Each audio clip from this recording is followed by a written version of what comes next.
Ok, alors là, ce qu'on va faire, ça va être plus Aiki. On ne fait pas d'Aiki, hein. Bon, on a fait des styles de self à certains moments de nos vies. Donc on reprend un peu cette notion qu'on voit souvent en Aiki, mais qu'on voit aussi dans des styles tradis, X ou Y, en Kempo, en eskrima, bon, dans les styles. Là, ce qui va nous intéresser, c'est plus le Tai Sabaki qu'on peut retrouver souvent en Aiki, où vous savez, on part et on décale le partenaire. D'accord?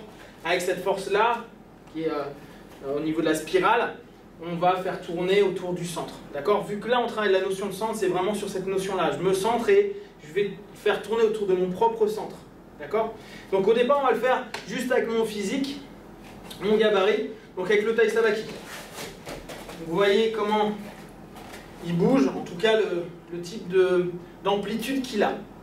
Maintenant, on fait la même chose et je vais juste me centrer.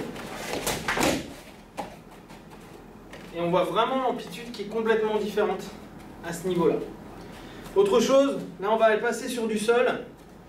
Au sol, donc c'est sur un vieux truc d'Aiki qui était assez intéressant.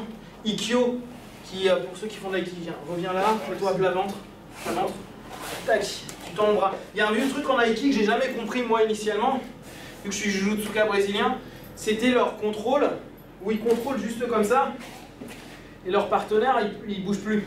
Donc là, essaye de te lever. On habitue un peu au sol en général. Voilà, on revient. Là, une des choses qui est assez intéressante, c'est que sur le même principe, si je me centre, vas-y. Ah, c'est vraiment étrange.